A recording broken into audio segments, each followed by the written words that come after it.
up, gang? Dre here. Alex here. And joining us today for this special episode, we have the man who's in charge of our website blogs, published writer, and fanboy galore. We have Chuck Hart. Chuck, say hi to the people. Hey, what's going on, everybody? And we also have cinephile extraordinaire. I'm telling you, Scoobs, if you want to talk movies, you talk to this lady. We have Jessica Wang. Jess, say hi to the people. Hey, how's it going? All right. Now you notice this our format's a little bit different today. Well, first of all, you guys have been mentioning, where have you guys been the past month? We haven't retired. Cali Buzz, we're talking to you. We're still around. Just we got a lot of exciting things happening behind the scenes. We're going through some transitions. We're very excited to roll them out, but while that's happening, we've been laying a little bit low. All good stuff, though. We started working with a business manager, a marketer, and a entertainment attorney. The team is growing, which is why we have these great guests here with us, because we want you to know that we have this network of awesome people in entertainment, and we want their ideas to be heard, and we want to talk about it and share them with you. Yeah, it's a big deal for us right now, Scoobs, because obviously we started off as a silly little YouTube channel, and over the past year we've grown a lot, mostly due to you guys, your support, and now we're actually transitioning into a business mode where we're getting a lot more opportunities, red carpets, interviews. Again, more on that coming. We don't want to... I think it's time to talk about the man who inspires a lot of the content that we do on our show. And we said that we couldn't just do a standard episode today. We wanted to dedicate a tribute episode. I'm sure most of you know by now. The legend, the man, the myth himself, Stan effing Lee, God rest his soul, passed away today. 95 years old he was when he passed away. And what a run he's had. Yeah, and just talking today about him at work with Chuck and Jess, like me and Alex were like, we got to bring you in because they're as passionate as we are. I appreciate it. Like, I'm always down to talk about Stan Lee. I mean, like, enough said. Guy's a legend. Yeah, so...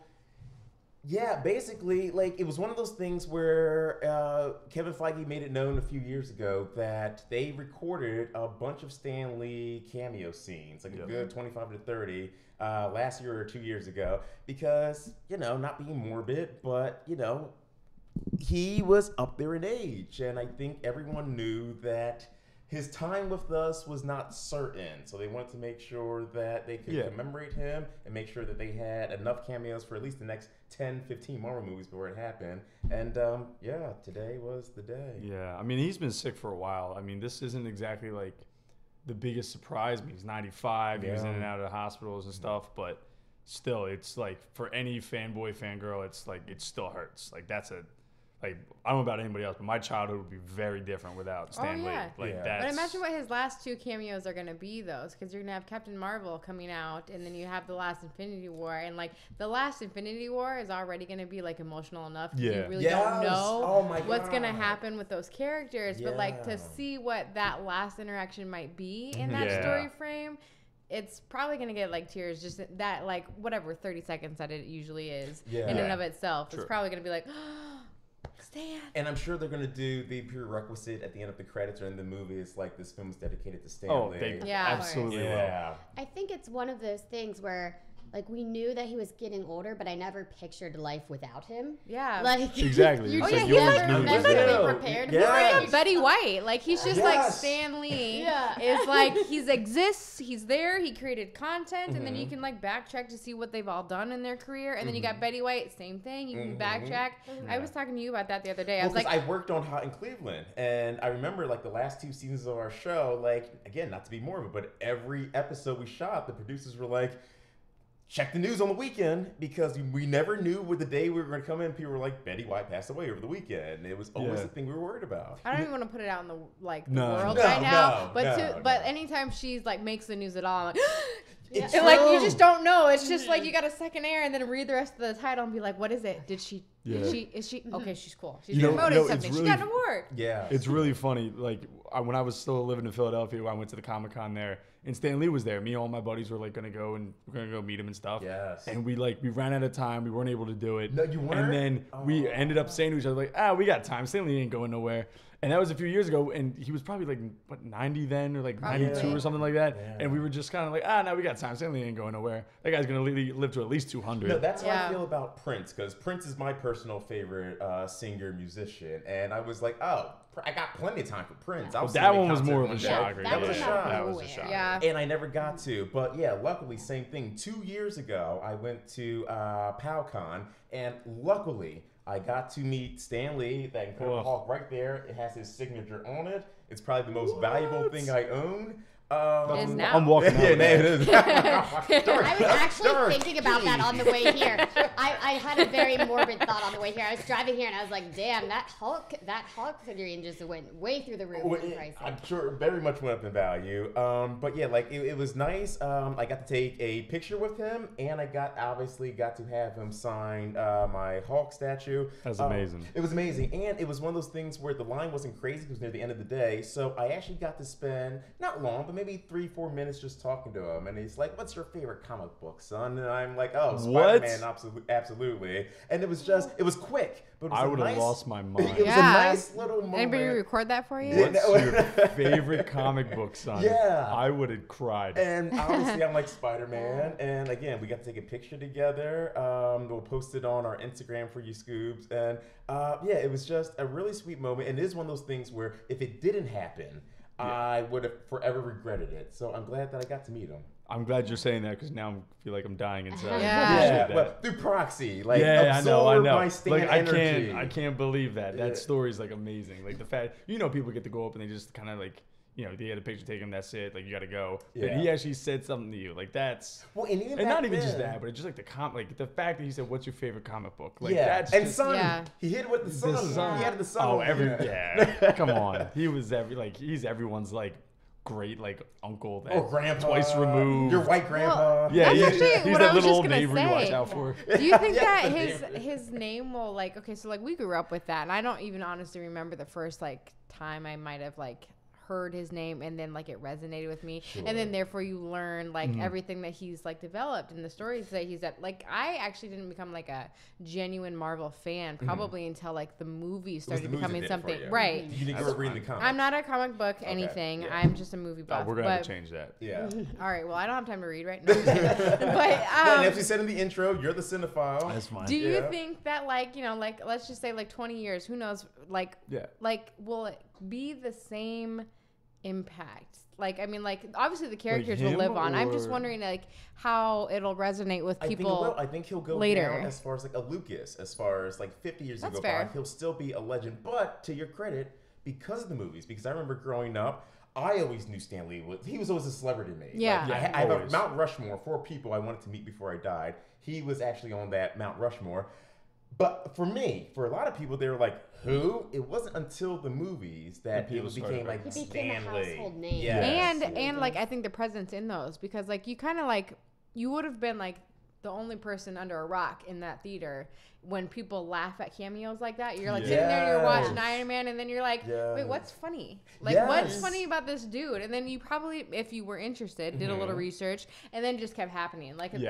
18 movies over 10 years. For the now, casual moviegoer, after a while, it's who's that old dude? Right. You didn't know, you just became, you're he's in every movie. He must mean something. You're gonna see it. He's somehow important. But I feel he's probably and this could be me just bullshitting, but I feel as far as cameos go, his are very significant, because a lot of people who put themselves in their own work, you're oh, he was in that, they placed himself in it. The way that Marvel made his thing a thing is it's you just wait for it, and actually you get so into the Marvel movies that you actually forget that it's supposed to be there until it pops off at the right moment, and then you're like, Stan! Yes! And on top of being the thing, just it started off as a random cameo, but then as of Guardians of the Galaxy, James Gunn made him canon as far as he's supposed to be this mythical god, when he's talking to the Guardians, or the Watchers on that moon. It's he's not just a guy that pops up in different movies. He's supposed to be this ancient force that can transcend different Marvel movies. Yeah, and I think that's funny because in the first Avengers, it's his character was oh, you've never seen spaceships flying around? And so I think that it all relates. Superheroes in New York? Yeah. It goes back to that trope of he's been around for all of the ages, like seeing this going down. And he's the one guy that, because you fanboys and fangirls will know, there's standard Disney MCU, there's Fox MCU, and there's Sony. But even in all these different studios that have these different properties, Stan was the one through line, whether it was a terrible Fantastic Four movie, an awful Ghost Rider Nick Cage movie. Yeah, I don't want to talk about it. He was the through line in all these films. Yeah. What's everybody's favorite Stan Lee cameo? Ooh, okay, great, okay, all right.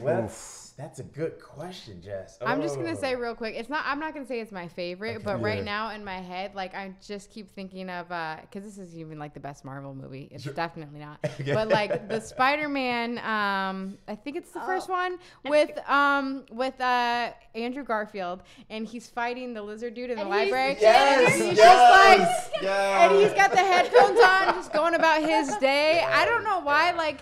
That was even more of like an epic scene for me, just because it's like, first of all, it's an old dude in the library. Like that's already like your base. Like, okay, that part makes sense. And he's got his like headphones on, and just the massive destruction going on behind him, and he just like doesn't give a fuck. Yeah. Like I don't know why. Like that one was like the perfect like intertwine of in the movie. Like it made sense for in the movie, but also like just him. Like I like that one. I can see that one perfectly. That was the one that I was gonna say. Sorry. But now I'll go with my second runner-up in Deadpool, because I was gonna say Deadpool. I took it. That's why I just cut in there, because I knew I had to get it in before someone took it. There's so many options, but you know which ones like get to you. Yes, real strip club. Yes, because he's a DJ and he's like, give it up for Chastity. Yeah, it's just amazing. First of all, the name Chastity, and like because it's kind of a nod to this was Marvel's first R-rated film. Like, everything was very meta. I've always thought that scene would have been more fun with the stripper name if instead of Chastity, it was like coming to the stage right now, Excelsior, because that was his catchphrase. Excelsior sounds like a stripper name.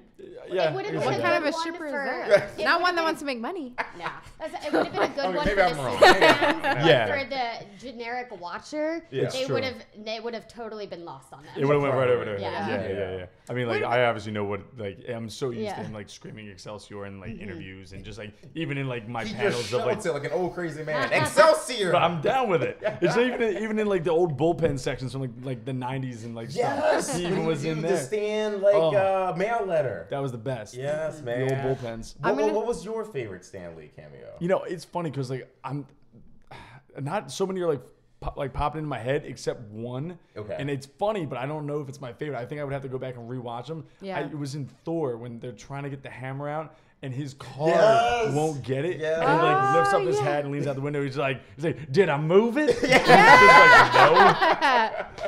Like, that is a good one. I don't know why, but that's the only one that like pops into my head like right away. And I guess that might be my favorite because of that. It's just like, and it's so simplistic and stupid, but I'm like, they all are. I love it though. They all are, yeah. I'm gonna go with the we already mentioned Guardians of the Galaxy. I love that one for contextual reasons. Again, that fact that made him like not just a random cameo, the fact that he became a part of the universe like, as a god creature. But if we're not, since we were talking about that, I'm also going to go with, it's a terrible film. It's a terrible film. But I love his cameo in the Jessica Alba Fantastic Four, where he's going to Reed Richards Sue Storm's wedding. He's a guest, and he's like, the guy, the attendant is like, what's the name? He's like, Stan Lee. And he's like, you're not on the list. He's like, but it's Stan Lee. I'm like, oh, I broke forgot the fourth about wall. that Yes, that one's good. That was in the second one, right? That was in Rise of the Silver Surfer? That was the first one. No, it was Silver Surfer. Silver Surfer, second one. Yeah, you're right. Why can't they make good Fantastic Four movies? They can make good Incredible movies, which are pretty much Fantastic Four. That is I'll tell you what, literally a separate podcast. like I cannot even. Sorry. At least they're like trying. Like at least when they were making the second, or not the second, but like the second incarnation of the Fantastic Four is like that terrible one. The Michael B. Jordan one? Yeah, they so bad. At least with that though, they were like, oh, let's check out the ultimate version. At least they recognize that yes, there's multiple versions and universes. Like it's like, all right, you guys are doing doing your research. Get why there was a black Michael B. Like I know they were just trying to like. Talking about this. Yeah, we were talking about They this. were They legit. tried to shoehorn in diversity. That's but I'm exactly what they were doing. You don't do it by making somebody adopt it. No, That's because not then the it way just you do it. no, because then it just makes it look like. Like, first of all, Yeah, but no, it's like they're trying super hard. Super it's like, hard. We get it. Like, yeah, relax. it's almost like they were saying like Pump they the want brakes. Michael B. Jordan to be the new Superman. I'm like, don't. All right, we're gonna be. yeah. we're Also, another separate podcast. I do want to bring this up though, like, just in general, because we're talking about like superheroes and legacy. Oh, I got a in good general. transition for that. But go ahead. No, but like, don't just give us like established white characters, because everybody at this table except for Chuck is brown. Love you, brother. What up? So like, don't just shoehorn us in like pre-existing characters and being like, well, now he's a black guy. don't just try to placate to a No, multicultural. Yeah, give exactly. us a new Nah. character. Do an Adam Bashir Blue Marvel movie. Do a Monica Rambeau Photon movie. Do a Blade or Luke Cage movie. Don't just say, well, now Spider-Man's black, which is why I love Brian Michael Bendis created Miles Morales, bringing it back around, which Stan Lee gave his blessing towards, because he said, yes, I always created Spider-Man to be full costume because I wanted kids to grow up thinking he could be Anyone can be anybody. Spider-Man. Yes. Yeah, but that's what's great about like Stan Lee was that, you know, he was really pushing for like multicultural like superheroes.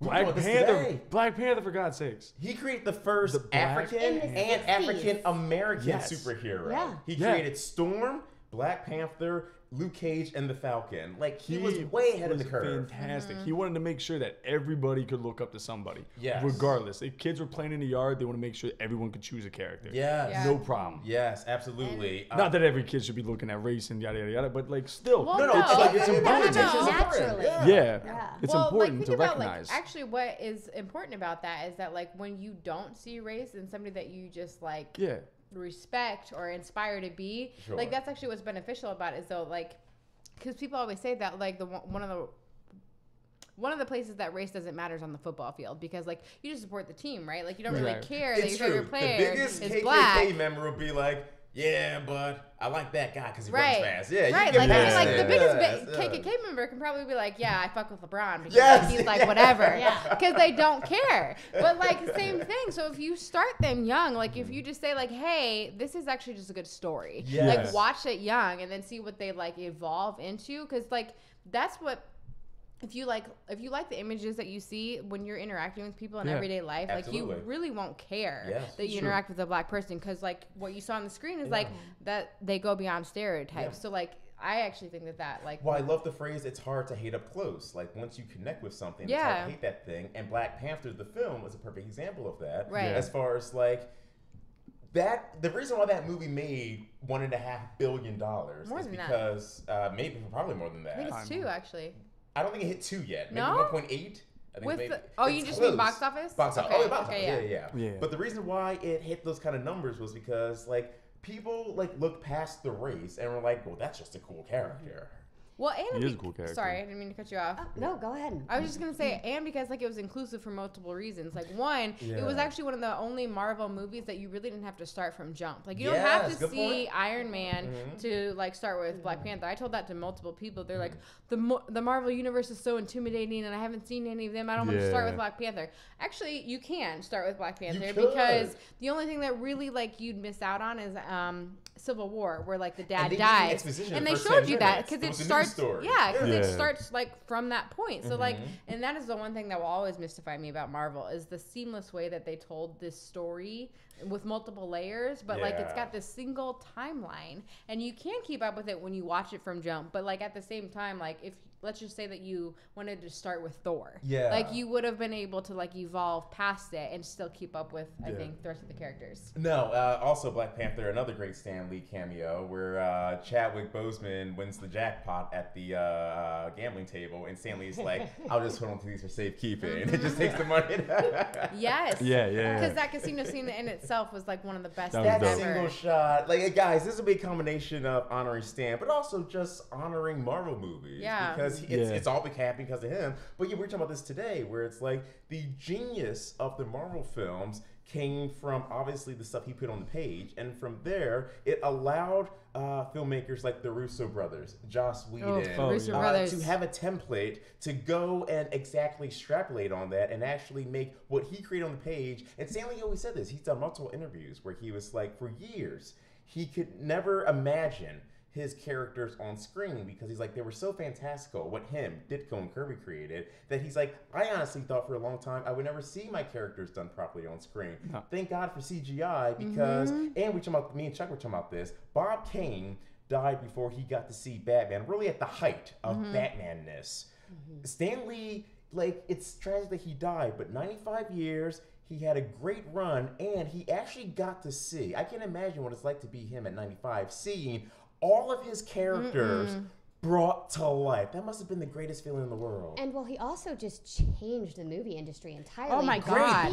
He pioneered the concept of a shared universe. Yeah. Now every property is trying to get in on that. But finding a way. All failed.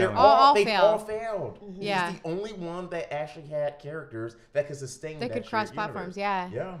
But can you just imagine, like I feel like I would have been a little bit like disheartened to like, and I don't know what his state of mind was like if he felt like maybe like the end was coming. I don't know, but like I would feel like, oh my gosh, like because I'm already like as a viewer and as a consumer of these movies, like so hyped and like sad and everything about the way that it's gonna end. Like Avengers: Infinity War, like you knew the end was near. Like just as a like a moviegoer, I'm like, oh my God, like when May comes, like I'm fully prepared to cry. Like, so like I would have been interested as him to see like how they're gonna like culminate on screen after all that comes. That would be like, he didn't get to see the finale. Ending. I kind of wish. Because this is basically gonna be like the Game of Thrones Battle of the Bastard movie. You know, like everybody's gonna be like, oh my God, that fight scene. And I'm just like tucking out of my ass. And I just want to say, like, there's certain things, because Kevin Feige is a genius, and again, Stan Lee is sort of a mentor of his, and there's certain things he cherry picked and put and strung out throughout the movies, besides just Thanos, besides just mentioning Wakanda in Iron Man 2 and not paying it off until 6 years later. Right. There's like, you know that in Avengers 4, Captain America is like, just imagine this, nerds. He's gonna have a moment where the Avengers are losing and Captain America is gonna stand up and say, Avengers, assemble. Oh, you just gave me chills right there. And like they're gonna hit the Avengers theme like when Thor bridged down from the Bifrost. Yeah. And you know they're gonna do a sweeping shot throughout all the Avengers, all the fighting. in which all behind Captain America when he says assemble, because they've teased it multiple times. Most famously at the end of Age of Ultron, where they get the new team and he's like, Avengers. And it cuts to black. Yeah. I got goosebumps. You know he's gonna say Avengers Assemble. Honestly, it's gonna be like Stanley's whole life. That's his legacy. On the screen. I almost think it's kind of poetic. Obviously, I would love for him to be here to see that, but I also think it's like, you know, he is passing on the torch, and he's gonna be with you in spirit watching this, and we know that like now. It's like, this is really the end of the chapter. Right. Yeah. I just can't, like, to me, like, it's, like, not to go sideswipe from, like, another franchise, but, like, when Harry Potter ended, like, because I was 11. When I was 11, when I started with those books, and I kind of grew, actually, with Harry. Because I was 18, kind of like, or, no, I'm sorry, I was, like, 20-something, but whatever.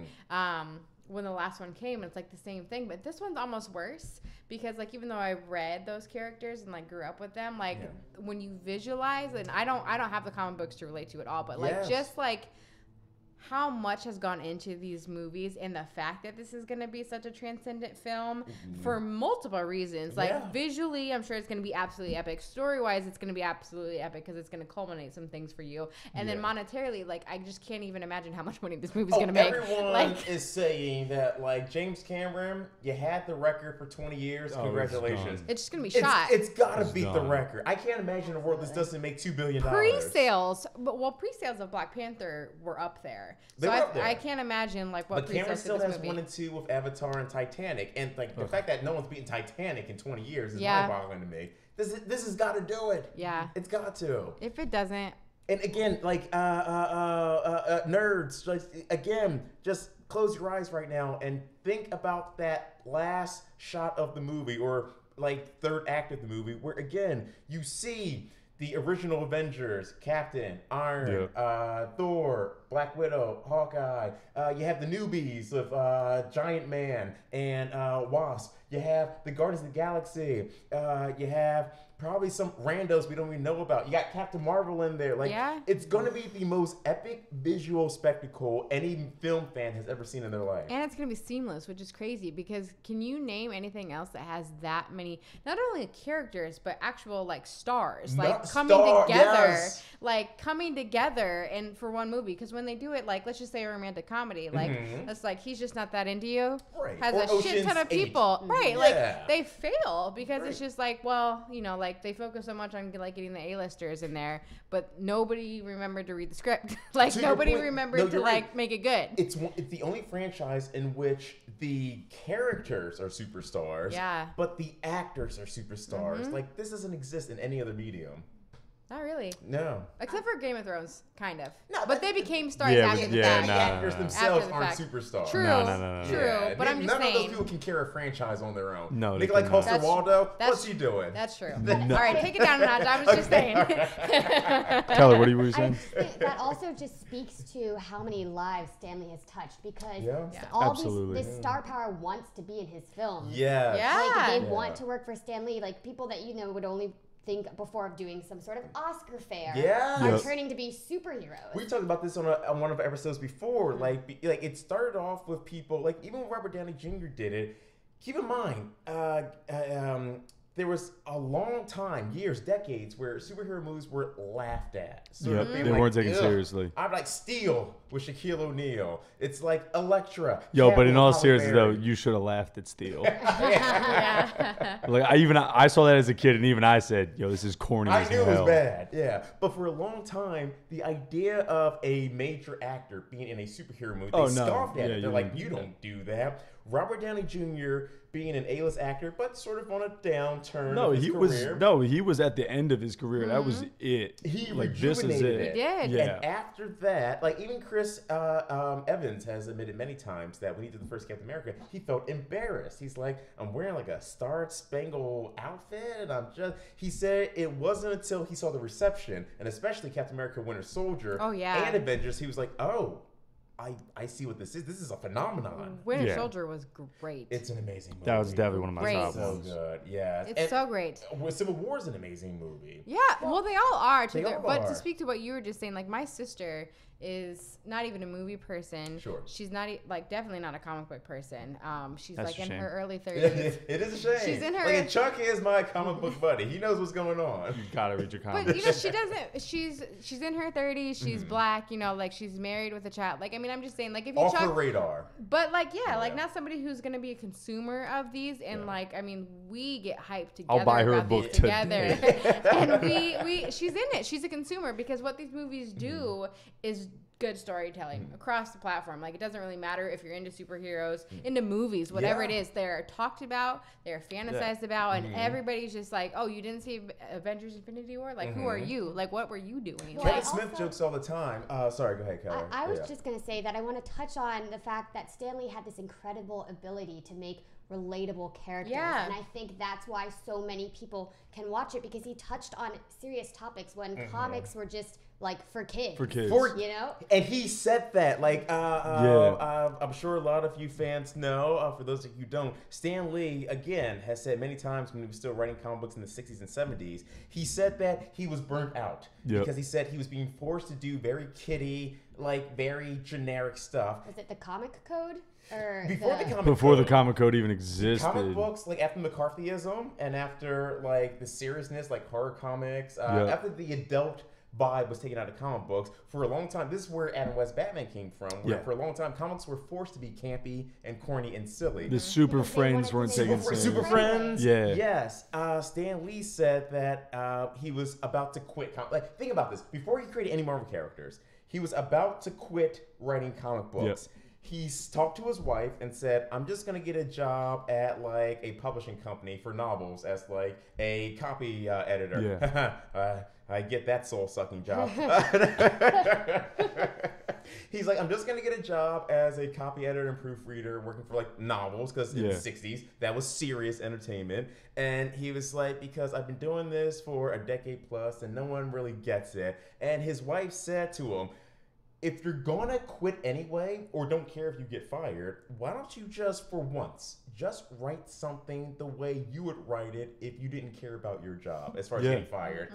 And he wrote Fantastic Four, which was about a family who have to deal with basically becoming monsters, dealing with deformities, dealing with the world hating them, but learning to accept them. Oh, The Thing was amazing for that. The Thing was The so Thing much was pathos. the best. Shakespearean pathos with The Thing. Exactly. And it was after he wrote that, it's when Marvel became Marvel. Like, because it wasn't big with the kids. The Fantastic Four was huge with college kids, people going to university, people in their early 20s. Same thing with Doctor Strange and Nick Fury at that time. Yes! He saved the comic book industry. 100%. But to go off of that, though, and what you were saying is, the only reason why he did write Spider-Man, though, was because kids, like, there's all these adult characters, and the kids were like, why is there nobody that I can look to? Yes. And that was, and if I'm not mistaken, Spider-Man started, and granted, I could be mistaken, but he was reading letters from kids that were like sending in. He's just like, I want a character that speaks to me. Why can't somebody? He's like, you want to tell me that you want to deal with like kids who have the same problems with dating and not being able to pay your bills? Yeah. You want to deal with your parents yelling at you? Hell, with acne, for Christ's sake. There was a whole thing. You want to deal with feeling like a loser and not being able to get the pretty girl in school? Like, comic books were very, very much written like Archie. He was the one that said, well, what happens? Even stuff like the art style. It was him that said, instead of making characters wear the same clothes every edition, why don't we dress them like they would in the 60s? They wore like knee-high boots. They wore like lapels. They wore scarves. Like, he started to have his artists draw characters the way they looked like in the 60s in real life. I just think that's just so fantastic, that the fact that he had an ear to the fans and he was like ready to take the advice and take the comments, because I mean, let's face it, in our world right now where there's so much social media and people can basically say whatever they want, a lot of the times the real comments fall on deaf ears from the fans sometimes. But Stan Lee was there, and he wanted to hear it. He wanted to hear the comments from the fans, like, what can I do to make my shit better? And unlike a lot of movie studios, to your point, like, he took the suggestions of his fans. It wasn't like, shut up, you know what you're talking about, which, like, oh my God, Sony, we always crap on Sony because they're a terrible movie studio. But he actually listened to what his readers wanted and apply that to his comic books. Well, I think that's the magic of Stan Lee, is that he looks at these characters as like, we all share them. They belong to all of us. They're not just his characters that he created. And he's just like, he was excited and said, what's your favorite comic book? Yes. You know, he wants it to be like, this is something for all of us to share and enjoy together. So obviously he wants to get your feedback, and he's making it for the fans. And he really only made comics that he cared about. Like, going forward, I guess after that conversation with his wife, like, he created characters that he cared about, and he was like not afraid to push the envelope. Like, my mind was blown away. Pushing the envelope, that was the main thing he did. That was his mandate. He did so much for comic books, and just for the freedom of expression itself. Because there were so many times where, you brought up the comic code. The comic code tried to stop him a few times for things that he knew was important. Well, for nerds out there who don't know, like, there was a point in time where Stan Lee was trying to tackle the drug issue and how kids need to stay away from drugs and all this other stuff. So they did a whole issue dedicated to drugs. Maybe a few issues, but I know there was one. It was a 3-issue arc. Yes. And his friend was a pill popper. Yes. And it was this whole issue about it, and the comic code said, well, we're not going to put our seal on it. And he basically said, those of you don't know, for a long time, comic books had to have the comic code. You had to have it. Especially after like the years where like with the horror comics and shit. Even without the seal, the comic book sold so well that the comic code started reeling back those policies. Teachers in schools started giving it to kids. Yes. He got awards of honor from the government for saying, like, way to do a story that like talks to young kids about drugs in a healthy, responsible way. Again, and like for years after that, Marvel didn't use the comic code because he was like, creativity trumps government mandates. Absolutely. Always does. It's ridiculous. Speaking of pushing the envelope, this is just a little fun fact that I just found out today. I don't know if you, I feel like that you guys would know because you're like, I don't know. I'm slacking. Okay, so Kiss was in a comic book. Like, Yes. Kiss made an appearance in the comic book. Yeah. And Gene Simmons bled into a vat of ink. So Yep. that, okay. And they painted the cover with You it. got- They painted the cover. No, but crazy for to those me. who don't know, like, Did let you them know? know. I didn't know. I don't know shit about comics, so. I thought that was dope because that's the reason why I know that is because I was just like, yo, you bled into the ink and smeared it. I'm Yeah, like, but yeah. also Hell yeah. Gene Simmons, like rock god, was inspired by Stan Lee. Like, there's Oh, quotes of him There's saying- so many Absolutely. people. Method Man, Redman, the Wu-Tang Clan. the Wu-Tang Clan alone has so many lyrics dedicated to like characters that like Stan Lee created Kiss, alone. Donald Glover. There are so many major stars right now who have no problem saying No. I was directly inspired by reading Marvel comics. Dude, right growing up, I watched all the like Marvel cartoon shows, read all the comic books. now. X-Men, Yeah. Spider-Man. Even the ones that he didn't directly create, he still had a hand in. I was telling you this earlier, where it was just like Ghost Rider is my all-time favorite character, regardless. Yep. Though he didn't directly create him, he had an input. He was the first person when he came up and he was just like, "Oh, you should call him Johnny Blaze, Yeah. and you should make him a hero." Because other And it'd be creators would go to Stanford "Ah." notes. Exactly, because Yes. clearly the guy knew what he was talking about. Clearly, So so he goes up and just like, "You should call him Johnny Blaze." And they're like, we got Johnny Storm. We don't think we should do that. And he's like, "Call him Johnny Blaze. Trust me, it's gonna Yes. be the best movie He ever did." popularized so To many this tropes. day. The alliteration of character names: Peter Parker, Victor Von Doom, Reed Richards, Dum Bruce Dum Banner, Dugan, Dum Dum Fing Fang yes. Foom. Which Fing Fang Foom is the most ridiculous It's a name I've ever ridiculous heard. name. Seriously, with Dum Dum It's Dugan. so ridiculous. But yeah, dude, I mean, he had them all. He like, oh my god, there's like so many alliteration names, but it's still great. Like Sue Storm, like Yes, he was the person who created that. And again, like as a child, like maybe been 13 or 14, my mind was blown when I was first told that X-Men was a metaphor for the civil rights movement. Professor X Everybody. is Martin Luther King. Yep. Magneto is Malcolm X. Yep. By any means necessary. Even back in the 60s, he knew how to think forwardly as far as like, yes, I understand that it might be hard for, not even the readers, not even the kids, hard for the executives, the people promoting this stuff to be like, well, you can't make a story all about black characters. So he created mutants because that was his anybody can relate to. analog for being different, being weird, being the other, being discriminated against. That's specifically why Doesn't he matter. created those characters. Yep. It's so beautiful to have that. And like, granted, I got no kids that I know of or anything. That But I if know I have of. kids, I will straight up like I would love to give like a kid like an X-Men comic book. Like I think that is the greatest gateway into like teaching a kid about acceptance. And like Yeah. like, that is the greatest thing because one, they think they're just reading to read and like it's fun. There's great pictures and amazing art. But like that storyline, like anybody can read the X-Men and feel connected to somebody. You saying that? No. Anybody. Because it's like you're looking as a kid, you're reading and Yeah. you're saying, why are these X-Men being treated like this because of the way that they look? Exactly. Yes. And to your point, like that actually reminds me of like I remember when I was like back in like elementary school. I must have been like 12, and like I was always good with dialect. I'm a word nerd, gang. You know this by now. But I was always at a point where I literally love learning new words. I love learning the meanings of them and putting them in like my own stories. And it was a case of in English class, our teacher would just do like rapid fire now and again, like new grammar words and everything. And like I just kept raising my hand on every one, like these big thesaurus words. Yeah. And then maybe on the 10th one, she was like, "How do you know all these words?" And I got like 10 word of the day calendars at home. Like yes, exactly. But she was like, "How do you know all these words?" And I was like, "Well, honestly, I learned most of these from reading comic books." And she was like, "Well, I doubt you can learn good grammar from reading comic books." And in my head, as a 12-year-old, I'm like, "You bitch!" Yeah. I was thinking, like, bitch, you got no You idea. have no idea. Just called you out in front of the whole In class. the whole class. And like I remember feeling like shame for that, but instantly it was only like 30 seconds of shame because after I felt that initial shame, I instantly went back to it was like, "You're ignorant. You don't know. You have no idea." This is like good writing, Yep. and you don't have the knowledge to know what you're talking about. It just, it's so, I think that's what's nice now, like in our society now that I don't think a lot of people realize. It's just We like, say all the time, the geek has inherited the earth. It like, has we used to get made finally. fun of in school. Stan Lee got to see the rise of the nerd. The in his rise of the lifetime. nerd. Like, it's Thank you, great. Stan. Damn. Yeah, Scoobies Like, it's exist insane. because of Stan Lee. Like, it's crazy. We Like, started this channel because we're like, I think we can talk about this stuff and not be made fun of every week.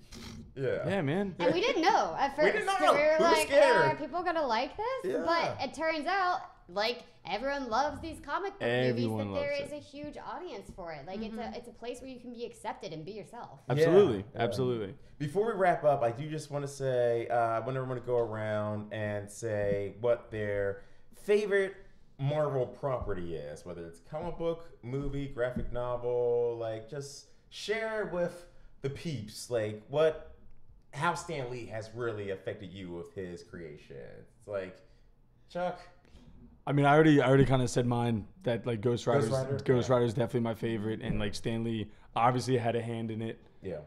At least, I mean, not just the Johnny Blaze name, but like he was there for like the design of it. He was there for like the creation when the book first started taking off. Not the old Western one from like the 50s, but like but the one that came in from the 70s and everything. He was there for that, and for me, that's like, you know, that is one of my favorite things in the world. Like, that's one of my biggest inspirations ever is Ghost Rider comic books. Like, I definitely want to be the same person. I love the, and I also know that like you love your horror. I love my supernatural. Yeah. Oh, the supernatural comic books. Like that's end all be all for me. And like, that he makes the supernatural with the superhero. Oh, absolutely. Yeah. He and like we said before, he made these characters that you could relate to, that they made them more real for people that were these heightened characters and these fantastical people. He brought them down to our level and gave them flaws and everything, and that's what was so great. They couldn't pay their bills. Yeah, their girlfriend was cheating on them. Yeah, I'm sorry. Like, I don't look at, like, I think Superman is the corniest character because there's nothing to him. We're gonna start DC. We're gonna start DC. Like, I don't care. Like, he's the corniest dude. Anytime Kelly Andre and I are still suffering from PTSD for our DC fans. She's not lying. We've like Scoobs, just to give like you know, we stayed at our comments pretty much for the past 2 months after we did Aquaman because you guys were so mean. Yeah, you were so mean to us. I got no beef with like DC in general. No. They get beef with us. They get beef with us. Like, we gave our honest opinion. We're like, it doesn't look like a good movie. And they were like, kill yourself. And like literally for 2 months straight, we got berated. I still get nervous every time I go to the comments. It doesn't look good, and I'll hand them a noose if they want it. Like, no beef. Yeah. But like, no, I got no problem with DC properties. It was just like, I don't know. There's nothing can kill Superman. The difference is DC characters were always supposed to be gods, like the Greek gods, Zeus, Hera, that's great, Ares. Yes, but I don't want Stan that. Lee created people with powers. People with powers. That's the best way to put it. Characters lived in made-believe cities. Yes, Metropolis, Gotham. Marvel was in New York. They were real people. Exactly. They had like just like we were talking about with Captain Marvel, even though she's the most like powerful person in the universe, she still has these human flaws. Right. She's half human. And if I could just add on to that, when you were just saying, like, you know, a lot of these, you know, they were here in our world, the Marvel characters. New York was a huge hub of multiple characters from Marvel comics. Almost and a lot all of them. A lot of the ones that Stan Lee created. And when 9/11 happened, Marvel Comics and Stan Lee included, the first thing they did was, we need to try to, like, we can't, you know, back in like World War II, they had all these comics. It was like punching Nazis, propaganda, and, like, kill Axis and all this stuff. But like, they're like, well, we can't really do that because we don't want, you know, Captain America punching like a guy from Iraq. Like, that doesn't work. He's just like, so it was all about, like, he made all these comics about, like, I got one in my room like right now, and it's got like it's got the ribbon and everything around the Twin Towers, and it's a gorgeous comic. And I got a black bag one. It's amazing, and it was just about them trying to like save anybody that they could, and I don't know, it was just like something about Marvel bringing it down to a human level. Twin Towers pulling people out of rubble. It was amazing. It was one of the most gorgeous and like heart-wrenching comics. Like, I mean, it was not just Spider-Man. I think it was a few of them. It was amazing. Like, to just have that there was just a lot. And I don't know. I just think that's something really beautiful that Stan Lee did, was he brought it to our level, and Marvel, like, as a company, kept it there. So we can all feel about it. It was, I don't know, it to me, it's really nice. Like, that's what always drew me to Marvel. No, I'm with you, man. The realism, it's the real, the pain. And the fact also that we talk about this a lot, that the villains all have their reason for villainy. Like, oh my God, they're not just mustache twirling. Oh no, Killmonger, one of the best villains in just cinematic history. Easily. Yeah. I know we were supposed to be wrapping it up, but I know. I'm sorry. Jess, like, your favorite Stan Lee property, Marvel property, like, what do you got? I was just gonna say, kind of. Overall, the thing that like mystifies me about it is just like the quality of storytelling that it is. So I don't have a like entity or a soul movie that I really like get in on. That's, Like that's a because good way to like look at it. because like I said, like I don't know anything about the comic book, so like I can't even compare like what they do. But I can say like having seen some of the DC movies that there clearly is like a great way of bringing things to life from the pages to the screen. Sure. And there's great ways or like bad ways, to make that fail. So like maybe that's something that like has been lost in translation. I don't know what it is about Marvel's formula. I really have no fucking clue what it is that makes it so amazing. But like clearly like it's not just a comic book, because otherwise the way that DC characters are brought to the screen, they wouldn't be able to really fail. Yeah. You know what I mean? There's Like something it's not missing. just the comic book. So that's what I always like relate to and really am like astounded by, is that like you started with this story with comic books, and clearly there's way more depth to well, I mean, let's think about it. There's such a long history with a lot of these like, characters. There's so much more that they can tell. So like how I've always been saying, like Superman has 70 plus years of history, and to your point, they still don't hit it out the park. Right. Exactly. Disconnect there. I mean, there's also like argument to say that like Superman is like the most like American hero like of all time. Is better than Captain America because he like defies like even that because for a lot of years people said you can't make a good Captain America movie because he's too patriotic. Marvel found a way. You basically put him in modern day, in which you had this guy who grew up in the 40s, is super patriotic, and he looks at a world full of Trumpism and nationalism, and it's like, I don't like the country I live in. Yeah. Well, lastly, I'll just say, like you take it off the page, and like one thing that they clearly hone in on is the quality of storytelling, because they had the right mind to phase it out. Like literally, let's start with these characters. This is the group we're gonna do with, and then like as like simultaneously they're doing well monetarily. Like they expand to more characters and more depth and more. So then you have like this amazing culmination that it is gonna be like they had the right mindset to start from the bottom to the top, and that's what makes it seamless to me. Is that like from Iron Man, they knew where this was gonna go. If you take away the suit, Iron Man is a story about a guy who gets kidnapped by terrorists. Yeah, that could have been a Jason Bourne sequel. Oh yeah, exactly. Like it's a realistic story. And then his PTSD doesn't come until like 4 films later. It's like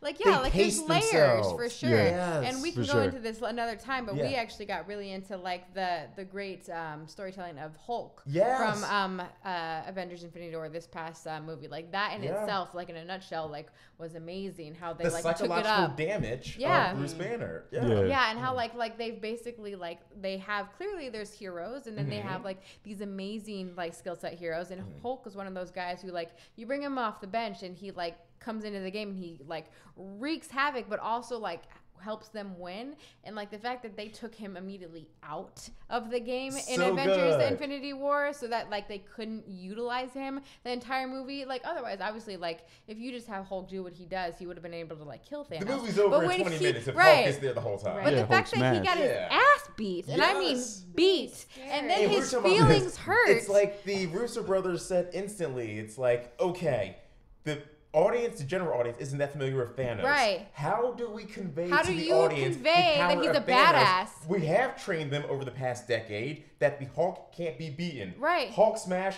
no one's stronger than the Hulk. Nobody. What do you do? In the first 5 minutes, you have the Hulk get his ass beat. Damn gets his jaw broke. Like literally, I don't care who you are in that theater. I literally remember being in that theater being like, oh shit. I remember hearing he was like, he just smacked him in the jaw, and I was just like, oh fuck. When like, he body slams Hulk, there was a gas in my movie. The people were like, people like brains were like, but no one can beat the Hulk. And also, like the movie just started. It just started.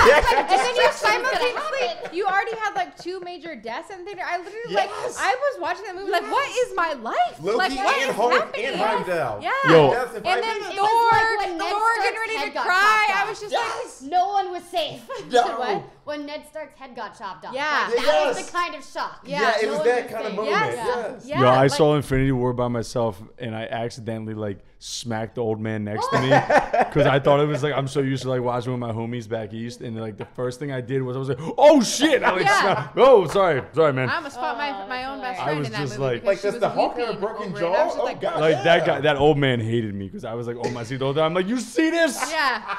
Like honestly, just, like, everybody should like have a seat in between them once the last one comes up, because everybody's gonna be physically. I don't want it. I don't want it. No. The first Avengers that came out. Oh shit! I'm going way off topic here. I'm sorry. The first Avengers came out. I remember like high-fiving dudes in the theater in the Yeah. middle of the movie. At the end of it, when Thanos came up and like, you know, he did his little grin. Yes. The guy turned around. This grown-ass man, Yes. 45, turned around to me, looked at me. He's like, "That Thanos?" I'm like, "Hell yeah, it is." And he just put up his arms and we gave each other a hug. Yes. And he was just like, he's like, "I'll see you for the next one." And he went out of my life forever. And taking it back to the original beautiful. genius of Marvel, the first Iron Man, before Pearl. before they knew that Iron Man course it was got the going to Pearl. be a hit, like the first Iron Man could have bombed, Kevin Feige said, "You know what? Just in case, let's put in that my name's Nick Fury. I'm here to talk to you about the Avengers Initiative." What? Yeah.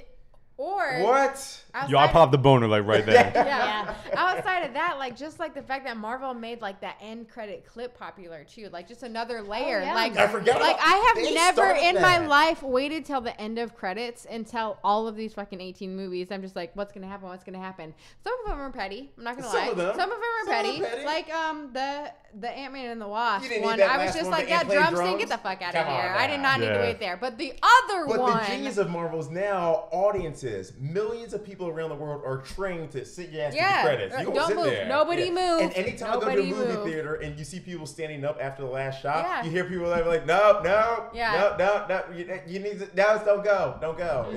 In Black Panther alone, I like came back and I was just like staring. I was like, I need to know how he's gonna come Yeah. and be a part of this world. Come like I on need to now. know. Yes. Yeah. Yes. Before Like, we get oh, even Winter more Soldier's off coming topic. back. Yes, Oh, Keller, yes. yes. Right. yes, Oh, I've yes. actually been Thanks for dreading bringing it this back around, moment. Chuck. I'm Yeah. trying, man. I'm It's- trying. This is so hard for me because I think there's always going to be a special place in my heart for Spider-Man because that was the first Marvel property that I was introduced to. Sure. Hell yeah. And it was like a kid that was struggling. Like, and you know, I love also that he's came from a poor broken home. because most of us work in entertainment are poor. Yeah. and so it was very relatable for me. Yeah. But then I just like I feel like I have to give it up to Black Panther because that was the first property that I saw such powerful women, black women. Oh Yes. yes. Yep. I should have said that. Yep. Yeah, Yes. and I thought it was amazing. I couldn't believe it took so long to get a movie about it. Yeah. But Wesley that's Snipes still- famously tried to make that back in the 90s. Fell through, obviously, it didn't happen. But like, I'm glad we got the Black Panther that we did get. He'll Oh, always yeah. be Yeah, good. and then not Always only be good. are they strong and brave and independent, they're intelligent. Yes. Like, and also we're We're talking about representing Shuri today. a whole She's a black. goddamn genius. And They their eventually job- run the their country, job too. is to protect the, man. whole man. Well, Like, Yes. yeah. Everyone, but also they protect the men. Yeah.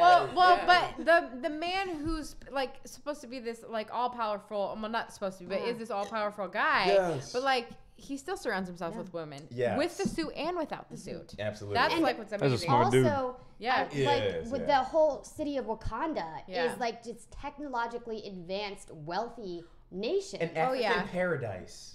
Yeah, I And love that. Yeah. to go off that, like just like the subtle real world Wakanda forever. stories that they talked about, like Chuck's the giving fact me that the Wakanda racism side. is so popular, or not Yeah. popular, but you know, like so common going around here, and then the fact that like we had an empathetic villain, and then on top of that, like that end scene where he was just like, you know, what did he say again? Like We need Oh, to look we at need to- after each other as if we are one single tribe. yeah, Yes. and then like Yeah. just like you know the technological advances And little that they things can like open up Ryan to, Coogler yeah. was like the fact that the final scene of the movie takes place at Underground Railroad. I'm like, Yeah. ah! Yeah. And And the slave comment being like, my ancestors knew Yeah. that bondage was, or Yes. death was better than bondage. Like so many undertones of just like, you would have never gotten away with that in a lot of other In pop a culture mainstream movies. dramatic movie, you're like, you're preachy. You can get away with those kind of metaphors in a sci-fi fantasy movie. because, Yeah. and Yeah. so many people that were watching didn't even realize like that they were being educated. No, they On didn't. slavery, you know, and but it's like this subliminal messaging. Like I feel like there's if you got a ton of white people to go watch a movie Yeah. about Yes. basically racism and bigotry, they Because would be Hollywood reluctant. loves to say that, oh no, you need a white male in the lead because it's the only way you can sell tickets. Right. Not true. We've seen between Gal Gadot and Wonder Woman and Chadwick Boseman, that's not true. You write a good story, people will go see Yeah. it. And there was that I can't remember what it is right now. I'm going to believe you're 130 proof. But like, there was another moment at the end when he was actually like unveiling, like, you know, Wakanda isn't a third world country. We can actually kick all y'all's asses. Yes. There was a comment that was fully like a Trump, like being like, Oh you no, know, they said, what Oh. can a nation of sheepers and farmers do Yes. for us? Yeah, and he go. Well, no, it's like it was something more about like connections. Like only idiots build barriers instead of like bonds. When like in a state of opposition, it's not like it was like a wall comment almost. I can't remember what it was, a line, but it was basically like only idiots like further up like separation in a time of need like that. Who wants to build a wall like that when really you should be like creating like bonds, not barriers type of thing. It wasn't that, but it was along those lines. You know what I mean? There was that line at the end that like clearly addressed like, listen, only assholes like want to like build up on separations like and create like or separation between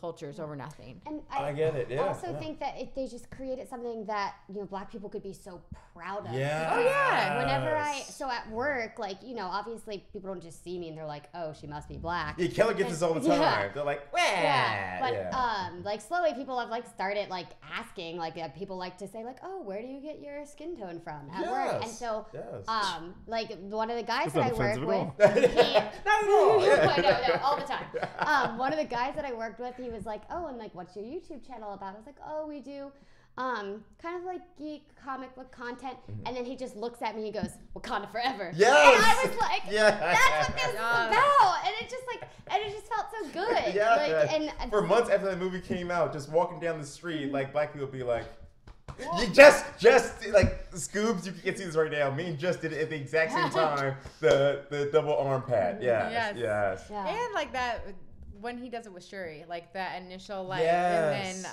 he did like a little handshake in there too, I think. But I'll end this off, Scoobs, with my favorite Stan/Marvel property.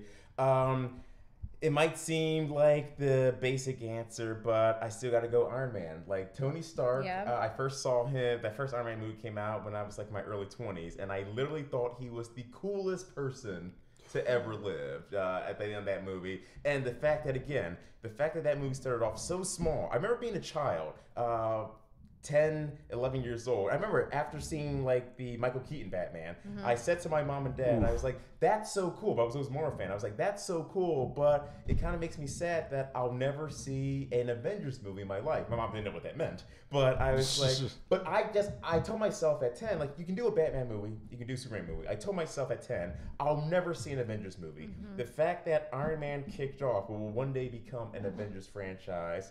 Thank you, Stan. Oof. Thank you, Robert Downey Jr. Yep. Thank you, John Favreau. Yep. Thank you, Kevin Feige. Yep. Thank you to Disney. Brothers. Because Disney is very good at, from Pixar to Lucasfilm, storytelling. They buy properties, but they don't mingle. Sony, they don't mingle or interfere. They let the creators be creative. And I love the fact that they took that Stan Lee model of, again, his publisher letting him like take up the comic code.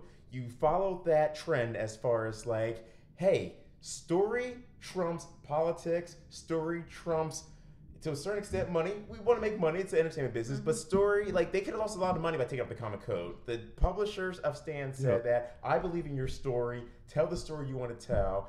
Stan Lee, we honor you. Hell yeah. We love you. We love you. Love you, Stan Lee. We thank you for everything you've done, not just for nerds, not just for fanboys and fangirls, for movie fans, pop culture, everywhere. Because the movie business has literally changed. Oh, yeah. Because of the things you created. Enough said. There's no one else like it. He ends it with Stan Lee's famous tagline, enough said. Enough said. Enough said. Woo! Scoobs. We hope you enjoyed this breakdown, tribute / honoring Stan Lee tonight. Yeah, Chuck, Jessica, thank you so much for being here. Yo, thanks for having me on. Great conversation. This is a great conversation. I love talking to all of you guys tonight. Thank you. Yeah. All right. Gang, until next time, I've been Dre. And I'm Alex. I'm Jess. And I'm Chuck. Stay groovy, Scoobies.